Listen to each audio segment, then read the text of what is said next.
Vive con History Channel historias desde las páginas del tiempo, historias de triunfos y de tragedias, de aventuras y logros, a medida que vamos en busca de la historia.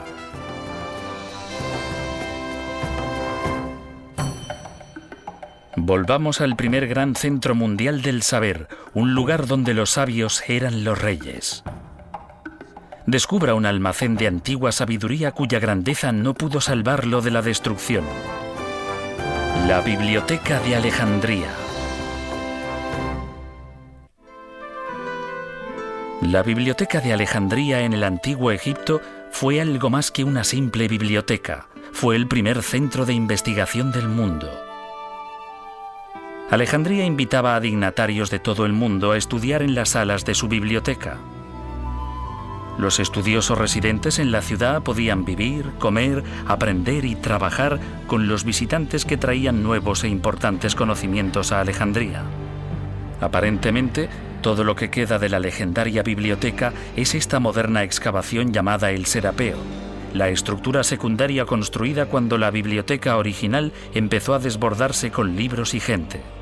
El Serapeo nos permite vislumbrar el ilustre pasado de la biblioteca, provocando aún más nuestra curiosidad. Lo increíble sobre la Biblioteca de Alejandría es que era el centro del saber más importante del mundo antiguo. Y no sabemos dónde estaba o dónde está ahora. No sabemos cómo era. No sabemos con detalle qué libros tenía.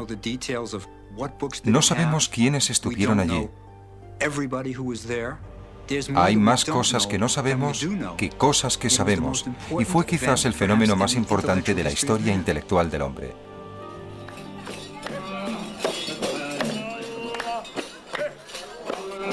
Hoy día viven más de 3 millones de personas en Alejandría, la mayoría seguidores del Islam. Las viejas calles están inundadas de tiendas y edificios construidos junto a antiguas ruinas. Situada a 210 kilómetros al noroeste de El Cairo, Alejandría es la segunda ciudad más grande de Egipto y sede de su principal puerto. En el siglo IV a.C., este magnífico puerto abierto y su isla de faros atrajeron al ilustre conquistador Alejandro Magno.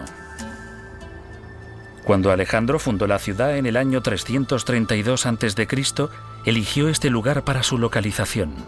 El mar Mediterráneo, la isla de Faros y la proximidad del río Nilo la convertían en una buena base naval. El puerto natural permitía el fácil acceso a todas las naciones del cada vez más floreciente Mediterráneo. El comercio y el intercambio con otras civilizaciones resultaba posible. Alejandría poseía todos los atributos para convertirse en el nuevo centro mundial del pensamiento y la cultura. Cuando Alejandro Magno contempló el puerto vacío, tuvo una visión clara de la ciudad que llevaría su nombre. Pero, ¿por qué querría un guerrero como Alejandro construir una biblioteca?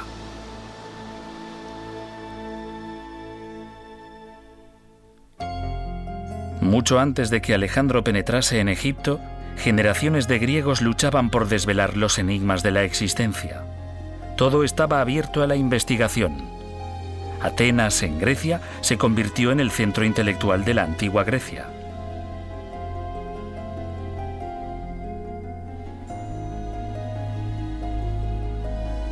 El discurso y el debate eran respetados pasatiempos. La oratoria fue la cuna de eruditos que alcanzaron la celebridad. En los siglos V y IV a.C., hombres como Sócrates, Platón y Aristóteles trabajaban en Atenas. Ellos eran los populares y controvertidos artífices de la política de la época. Sus antiguas enseñanzas constituyen la base del pensamiento moderno, y sin embargo, las vidas de estos antiguos intelectuales convergieron con la de uno de los más grandes generales de la historia, Alejandro Magno. La tradición cuenta que Alejandro fue discípulo de Aristóteles. Y Aristóteles, desde luego, fue discípulo de Platón, que a su vez lo fue de Sócrates. Platón y Sócrates creían que los sentidos nos confunden, que uno no debía creer lo que veía. Creían en verdades inmutables y eternas, que son aprendidas por la mente, no por los sentidos. Aristóteles dijo, no, nada penetra en la mente si no es a través de los sentidos. Y él, a su vez, enseñó a Alejandro Magno. Alejandro era hijo del rey Filipo de Macedonia, el estado de la antigua Grecia que más rápidamente se expandía. Naturalmente, el rey Filipo deseaba el mejor preceptor del país para su hijo. Así que, a la edad de 13 años, Alejandro fue confiado al gran filósofo Aristóteles. El preceptor despertó en el joven guerrero un amor apasionado por el saber. Los hombres instruidos son tan superiores a los ignorantes como los vivos lo son a los muertos. El destino de los imperios depende de la educación de su juventud. Aristóteles el filósofo, siglo IV a.C.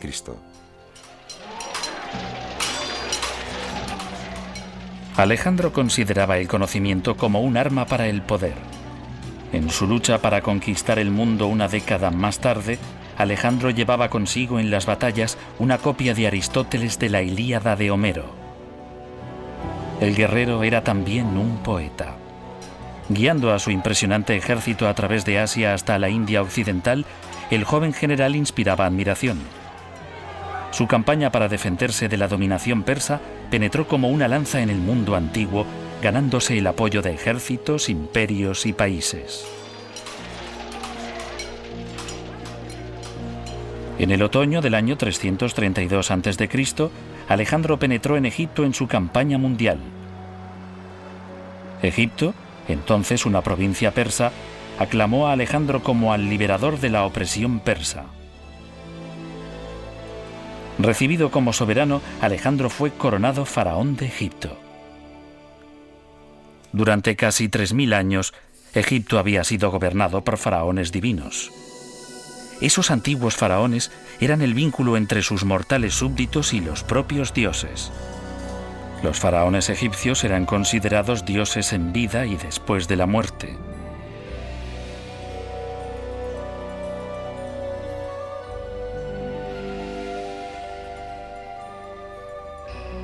Pero Alejandro era griego, no egipcio. No tenía asegurada la vida después de la muerte, y por eso Alejandro Magno buscó su propia inmortalidad. En lo profundo del desierto de Siwa, Alejandro consultó el oráculo de El Oculto, el gran dios egipcio Amón. La leyenda cuenta que Alejandro guardaba un secreto, que era el descendiente no del mortal rey Filipo, sino hijo del propio dios Amón. Fue a Siwa y preguntó al oráculo del dios Amón si eso era cierto. Y en un sueño vio al dios Amón abrazar a su madre. Así que esta era la garantía, la confirmación de su pretensión. Entonces preguntó a su padre, el dios Amón, si quería que él hiciese algo. Y la respuesta vino también a través de un sueño. Rey, soy el dios Amón que te habla. Ve y funda una ilustre ciudad donde está la isla de Faros. Él inmediatamente hizo esto.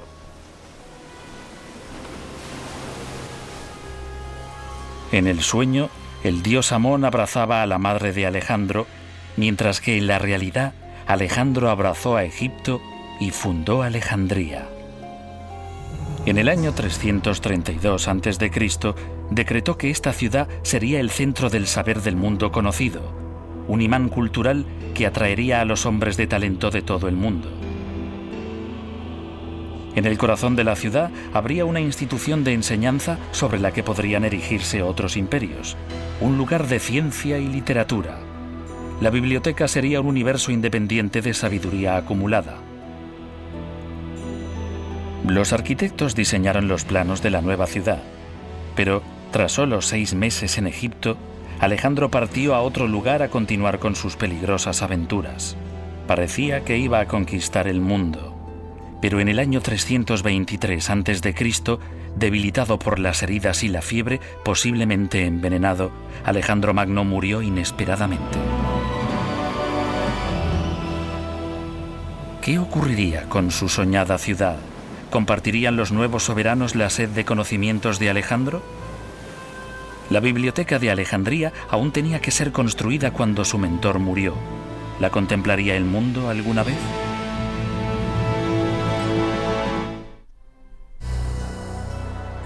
Con la fundación de Alejandría se inició un nuevo y brillante período de la historia de Grecia. Era el amanecer de un nuevo imperio y de una nueva forma de pensamiento. Cuando Alejandro Magno murió, Ptolomeo, su general de más confianza, le sucedió en el gobierno de Egipto y construyó la biblioteca concebida por Alejandro. Ptolomeo I inició una dinastía, una serie de reyes de la misma familia que gobernarían Egipto durante casi 300 años. Ptolomeo I convirtió a Alejandría en la capital de Egipto, pero la ciudad aún se enfrentaba a la poderosa competencia de los militares que gobernaban otros países. Competían unos con otros en poder, en riqueza y en grandeza. Uno de los campos de competición era la cultura.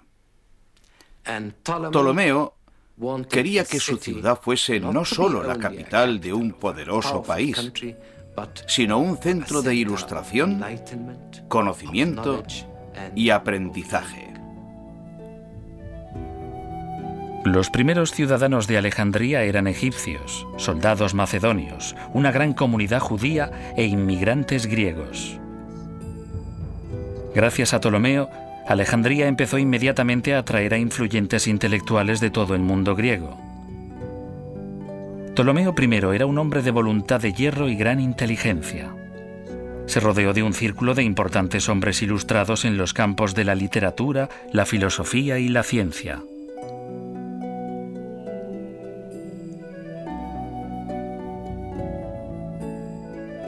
El arquitecto Demetrio de Falero asistió a Ptolomeo en el diseño de los planos del nuevo centro. Ladrillos, templos caídos y esfinges semidestruidas son lo único que queda de esta institución. Se cree que el Serapeo, la biblioteca hija, fue construido más hacia el interior que la biblioteca principal y el museo. ¿Dónde estaba situada la parte principal de la biblioteca? La Biblioteca de Alejandría nos plantea hoy más preguntas que respuestas. Una de las cosas importantes de la Biblioteca de Alejandría es dónde estaba situada, y nadie está seguro de ello. Creemos que estaba a la orilla del agua, y que esto explicaría dónde se encuentra ahora, bajo el agua. Tampoco sabemos cómo era. No hay documentos coetáneos que proporcionen realmente una descripción de la biblioteca, así que nos preguntamos de verdad cómo era. ¿Tenía 2 pisos? ¿Tenía 3 pisos? ¿Era oscura o tenía una buena iluminación? Hay muchas cosas que no sabemos sobre la biblioteca. La biblioteca principal estaba construida probablemente cerca del puerto, en el barrio griego real de Alejandría. Se cree que estaba dentro o cerca del palacio llamado Bruchión o museo. Los estudios que se desarrollaban allí eran costeados por la Casa Real. Muchos sabios locales recibían un sueldo del rey. Los ptolomeos estaban lógicamente orgullosos de su biblioteca. Había un fuerte sentido del deber por parte de los ptolomeos hacia el fomento del aprendizaje, lo que es muy destacable en cierta forma. Siempre lo es, ya que sus preocupaciones reales eran el poder, la seguridad de la dinastía y los problemas de Egipto, que eran enormes. Una de las cosas que hizo Ptolomeo fue coleccionar libros, algo muy propio de los griegos, coleccionar tantos libros como fuera posible, y él lo hizo con creces. Los visitantes llegaban con sus versiones de famosos textos literarios antiguos. Algunas veces se enviaba a agentes al extranjero para conseguir nuevas obras. A veces se donaban manuscritos a la biblioteca. Incluso la biblioteca de Aristóteles fue legada a la biblioteca de Alejandría. Se nos ha contado también que existía una ley por la que cualquier viajero que entraba en el país en el puerto de Alejandría, era registrado en busca de libros. No en busca de drogas, sino de libros. Y si se encontraba un libro, este era llevado a la biblioteca.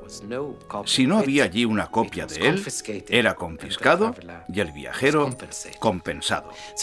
Así que hicieron cosas extraordinarias para adquirir libros. Pero el método normal para adquirir libros era, desde luego, comprarlos. Y había mercados y mercados de libros. Así que, de esta forma, Alejandría adquirió la mayor colección de libros que jamás existió en la antigüedad.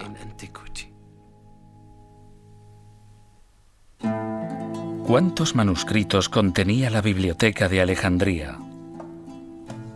El objetivo de Ptolomeo era conseguir toda obra escrita existente en el mundo griego y más allá. Se decía que solo la colección secundaria situada en el Serapeo contenía más de 300.000 libros.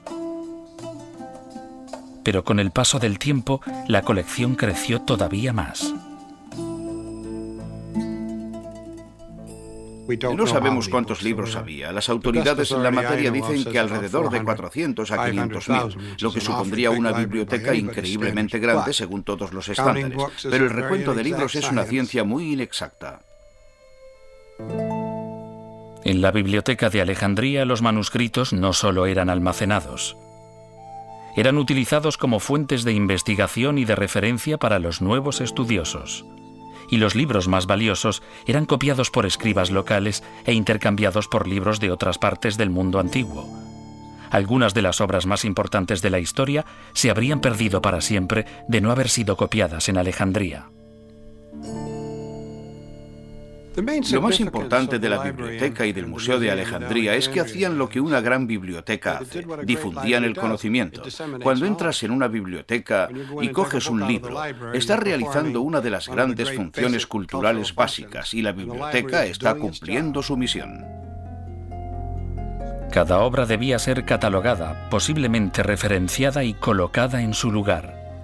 Los bibliotecarios debían ser capaces de encontrar los libros fácilmente y nuevas obras entraban constantemente a raudales.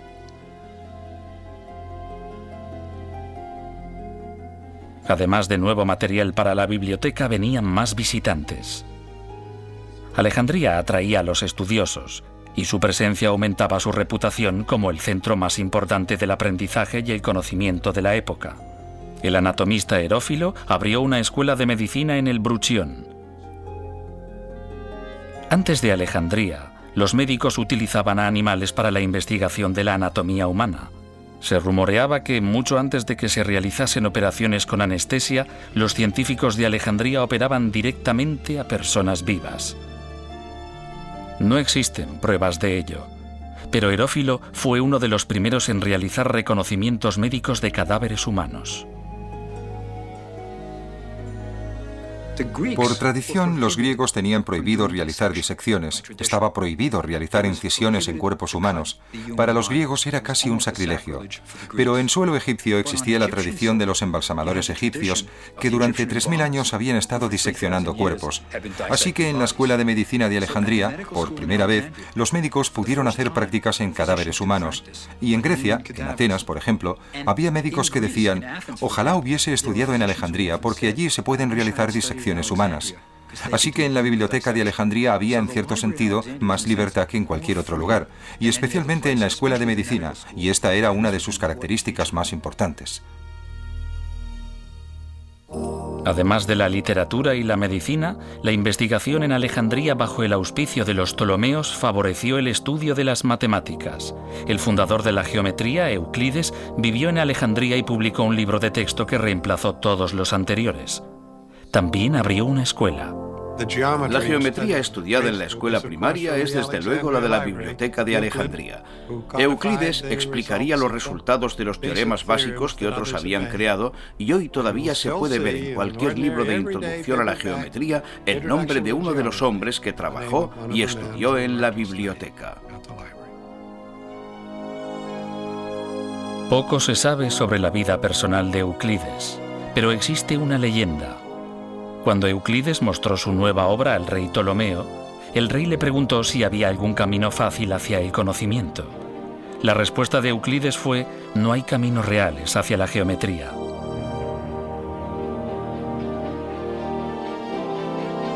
Ptolomeo trabajó sin descanso para construir la biblioteca, pero cuando envejeció encargó a su hijo el gobierno de la tierra de los faraones. Y cuando Ptolomeo murió en el año 283 a.C., Ptolomeo II se convirtió en el único soberano de Egipto. La gran dinastía tolemaica continuaría durante casi 300 años hasta la muerte de Cleopatra y dejaría una huella indeleble en la Biblioteca de Alejandría.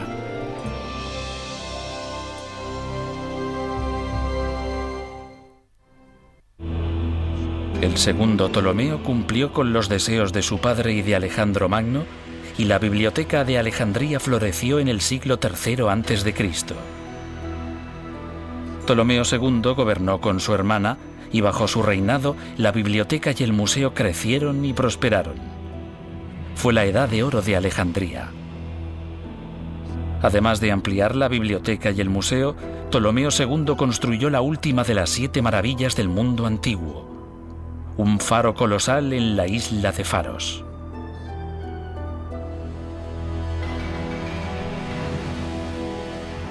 Hoy, los cimientos del antiguo faro están enterrados bajo esta comparativamente moderna edificación islámica, el fuerte militar de Qaid Bey.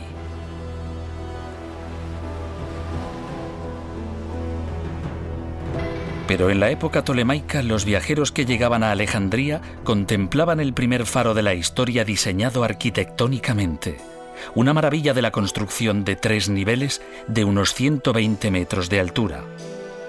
Se precisaban enormes cantidades de combustible para mantener el faro encendido. Los antiguos quemaban seguramente excrementos animales para poder enviar un poderoso haz de luz de bienvenida de Alejandría al mundo.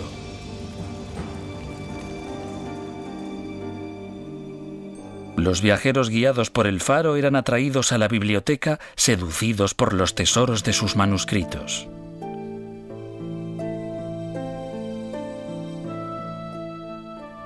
La historia de Egipto sería una de las cosas típicas que se podían encontrar en la biblioteca. Historia y archivos y literatura serían un ejemplo del tipo de documentos necesarios para que un estudioso pudiese realizar su investigación. La dificultad estaba desde luego en que había 2 idiomas implicados, el egipcio y el griego. Pero la lengua básica de la biblioteca era casi en su totalidad el griego, ya que había un soberano griego, una corte griega y una cultura griega impuesta en la increíblemente antigua civilización de Egipto. La biblioteca almacenaba todo tipo de literatura. Todos los grandes filósofos griegos deben haber estado representados, incluyendo los escritos de Diógenes. Diógenes se había inspirado en un joven campesino que vivía en la sencillez. Como ese joven, Diógenes renunció incluso a su copa usando para beber sus propias manos. Diógenes se despojó de todos los objetos mundanos. Reunió a un grupo de pensadores de mentalidad parecida a conocidos como los cínicos y documentó sus visiones críticas de la antigua sociedad griega. Diógenes creía que ningún hombre era digno de confianza. La leyenda cuenta su larga e infructuosa búsqueda de un hombre honesto. Diógenes buscó con un farol a la luz del día por toda la ciudad para demostrar su cínico razonamiento.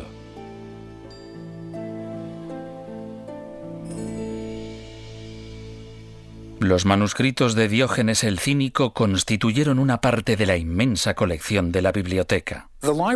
La biblioteca de Alejandría era realmente única en un sentido importante. Era ecléctica. Lo querían todo. No solo almacenaban cultura griega, querían textos babilonios, querían textos turcos, querían todo lo que pudiesen conseguir. Querían la Biblia judía. Según la leyenda, la primera traducción al griego del Antiguo Testamento fue escrita en Alejandría bajo la supervisión de Ptolomeo II. Se dice que pidió a 70 sabios judíos que tradujesen y copiasen simultáneamente los libros de la ley judíos.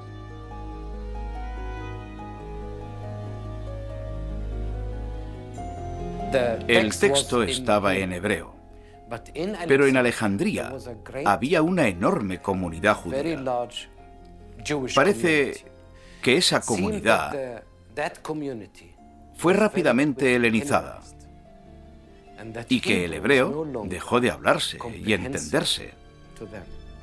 Por eso era necesaria una versión griega, y esta se hizo en Alejandría. Con un nombre inspirado en el número de sabios que la copiaron, la versión de los 70 hizo el texto del Antiguo Testamento accesible a un amplio número de personas y creó la base para otras incontables traducciones de la Biblia. La Biblia y todos los libros de esa época estaban escritos en rollos de papiro. La palabra papel viene de la egipcia papiro, la planta de la que se hacían los rollos de pergamino. Los papiros crecían a lo largo de las orillas del Nilo. Los antiguos prensaban cañas de papiro mojadas. Las machacaban hasta obtener láminas y cuando éstas estaban secas se podía escribir sobre ellas con pluma y tinta.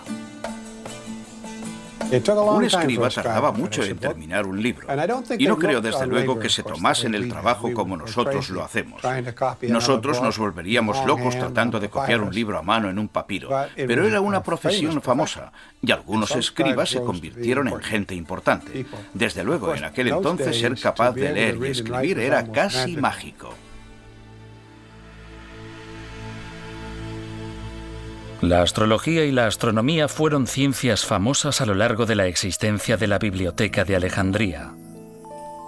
Muchos antiguos creían en la influencia de las estrellas y los planetas en la vida cotidiana. Lo que se creía era, desde luego, que lo que pasa arriba pasa abajo. Lo que ocurría en los cielos influía en lo que había en la tierra. Así que la astrología formaba parte de la astronomía, y los astrónomos eran astrólogos, y los astrólogos astrónomos. Para predecir lo que ocurría en la tierra, uno tenía que observar atentamente lo que ocurría arriba. En Alejandría, Aristarco fue el primero en afirmar que la Tierra gira alrededor de un sol inmóvil. Aproximadamente 100 años más tarde, Hiparco fue el primero en representar en un mapa más de 1000 estrellas. Incluso llegó a calcular la distancia del año solar con un margen de error de solo 7 minutos. La biblioteca debió ser un lugar excitante. Quiero decir que era lo más parecido a una beca del gobierno con la que uno podía hacer lo que quería y ser apoyado. La idea de fondo era estudiar todo por su propio interés y tratar de reunir todos los conocimientos para desvelar los misterios del universo. Pero mientras los sabios de Alejandría resolvían los enigmas de la mente, el poder de los romanos iba surgiendo en Oriente. ¿Sería capaz este oasis del conocimiento de sobrevivir en un mundo cada vez más amenazador? En Alejandría, otro Ptolomeo fue coronado rey de Egipto en el año 246 a.C. Ptolomeo III era un conquistador. Viajó por todo el mundo y regresó a Alejandría con valiosísimos tesoros egipcios robados por los persas 300 años antes. Este acto de restauración hizo que Ptolomeo III se ganase el título de benefactor. Bajo su reinado, la tradición del aprendizaje prosperó en Alejandría durante otra generación. Alrededor del año 235 a.C., el honorable cargo de jefe de la biblioteca fue desempeñado por Eratóstenes.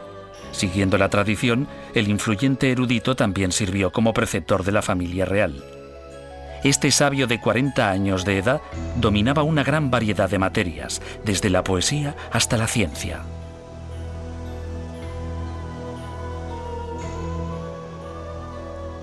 Eratóstenes es el primero en calcular la circunferencia de la Tierra.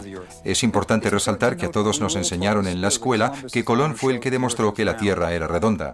Los griegos instruidos ya sabían que la Tierra era redonda mucho antes que Colón. Incluso en uno de los diálogos de Sócrates, este dice: cuando describimos la Tierra sabemos que es una esfera suspendida en el firmamento. Así que se sabía que la Tierra era redonda. La pregunta era, ¿qué tamaño tenía? Observando la proyección de las sombras en Alejandría y en el sur de Egipto al mediodía en el mismo día, y calculando la diferencia entre el tamaño de cada sombra y la distancia entre los dos puntos de referencia, Eratóstenes fue capaz de calcular la circunferencia de la Tierra. Dijo que la Tierra tenía una circunferencia de 39.700 kilómetros.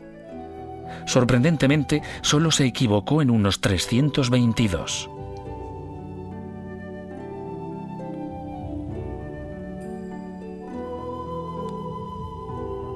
Un coetáneo de Eratóstenes llamado Arquímedes también visitó Alejandría. Quizás el más famoso de los antiguos matemáticos, Arquímedes estudió pesos y medidas, lo que ahora llamamos física.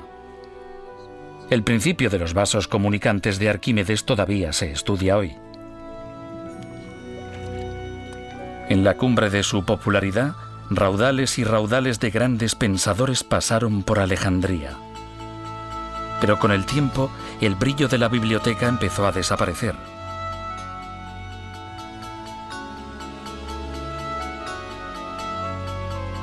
El reinado de Ptolomeo IV marcó el principio del declive de la dinastía y de la biblioteca.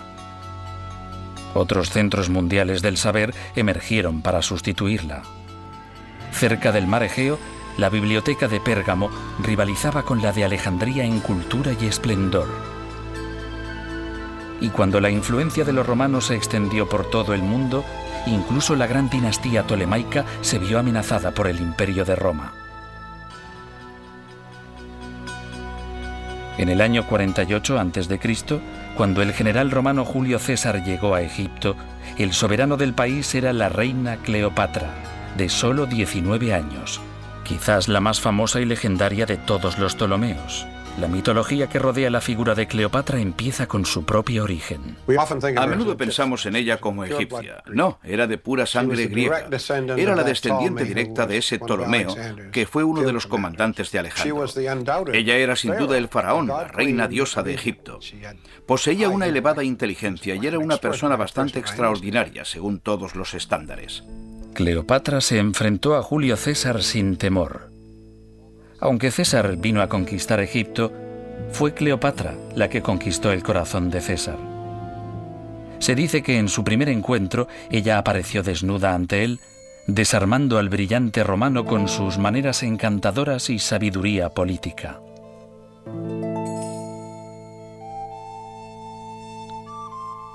Pero más allá de su naturaleza seductora, Cleopatra poseía admirables habilidades militares y una aguda inteligencia. Lo importante es que Cleopatra era realmente una intelectual.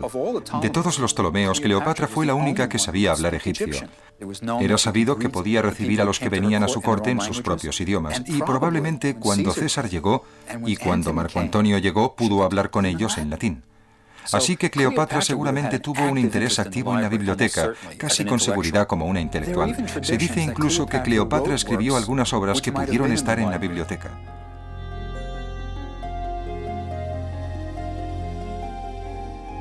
Es durante el reinado de Cleopatra cuando la marcha de la historia da por primera vez un giro contra la biblioteca de Alejandría. Cuando Cleopatra luchó por el gobierno de Egipto contra su corregente y hermano, César se puso del lado de Cleopatra y terminó metido en una guerra civil en Alejandría. La flota de César no podía competir con los magníficos veleros alejandrinos y pronto se vio rodeada en el puerto. César se encontró rodeado, recurrió al fuego y prendió fuego a los barcos enemigos. El fuego destruyó los barcos en el mar y en los muelles. Y aquí termina el relato del propio César. Un siglo más tarde, sabremos más detalles, como que el fuego no solo se limitó a los barcos, sino que se propagó a los barrios de la ciudad más cercanos al puerto. Y Plutarco, que conocía a Alejandría muy bien y que visitó a Alejandría, dice que el fuego se propagó desde los muelles a la gran biblioteca de Alejandría.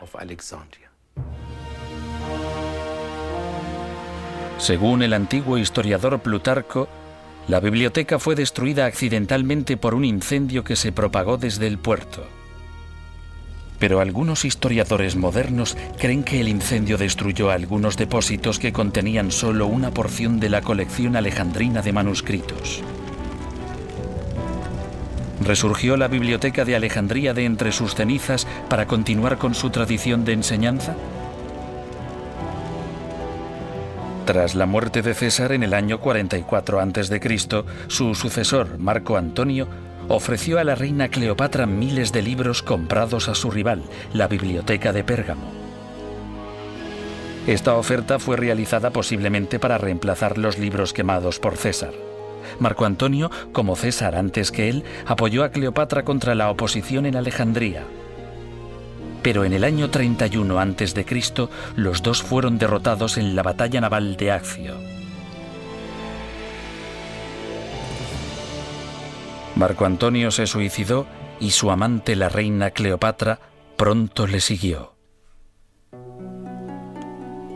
La leyenda dice que Cleopatra puso una serpiente en su pecho y tras la mordedura del áspid rápidamente sucumbió a su veneno y murió. Es más probable que la reina ingiriese un veneno que la mató. Pero cualquiera que fuese la causa, la dinastía tolemaica que había fundado y financiado la Biblioteca de Alejandría terminó con la muerte de Cleopatra en el año 30 a.C. Si la guerra civil de Alejandría y el fin de una dinastía no pudieron destruir la enorme biblioteca, ¿qué lo hizo?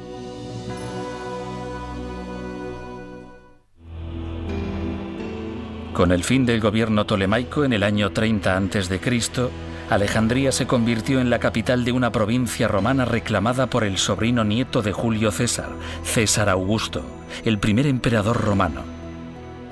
Por entonces, Alejandría tenía más de 300.000 habitantes. La ciudad disfrutaba de una nueva energía que había estado ausente durante los 50 años anteriores. Pero bajo la influencia romana, la biblioteca no prosperó como lo había hecho en el pasado.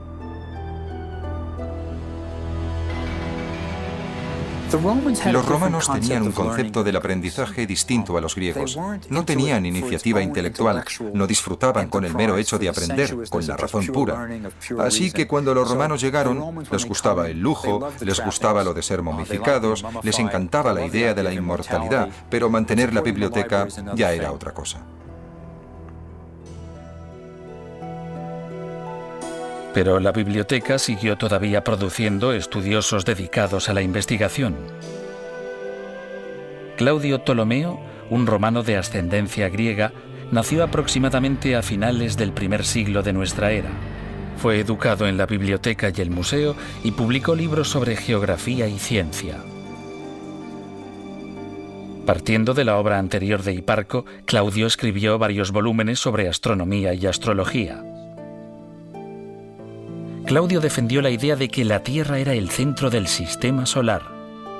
Esta teoría fue conocida como el sistema tolemaico de astronomía, que fue utilizado hasta el siglo XVI. Sé que soy mortal y efímero, pero cuando contemplo las espirales circulares de las estrellas, dejo de pisar el suelo con mis pies y me siento con el propio Zeus, y tomo mi ración de ambrosía, el manjar de los dioses. Claudio Ptolomeo.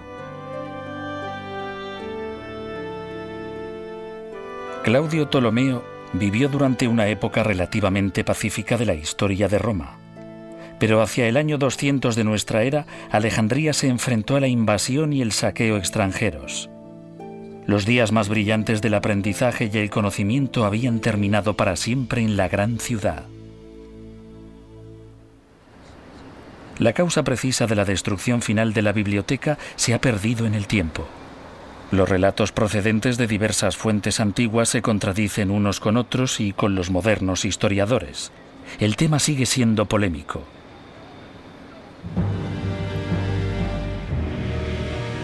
Hacia el año 400, el paganismo fue proscrito y el cristianismo prevaleció como la religión oficial del Imperio Romano. El emperador Teodosio ordenó la destrucción de todos los templos y monumentos no cristianos. Los sabios paganos fueron asesinados en las calles. En una época de constante confrontación étnica y rebelión, la biblioteca pudo haber sido destruida por los cristianos.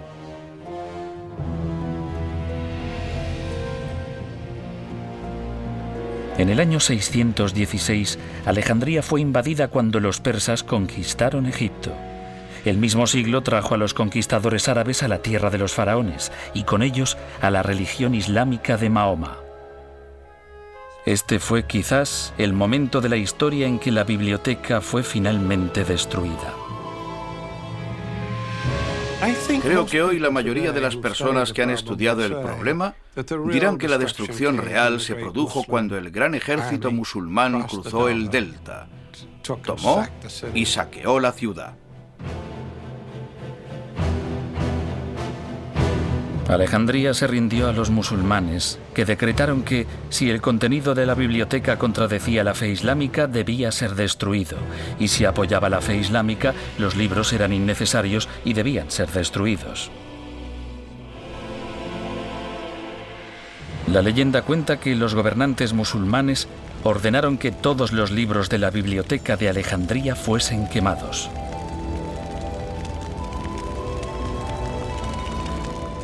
Combinando todas las historias que rodean el declive y la destrucción de la biblioteca de Alejandría, es posible que lleguemos a la verdad. Quizás la gran institución fue muriendo gradualmente.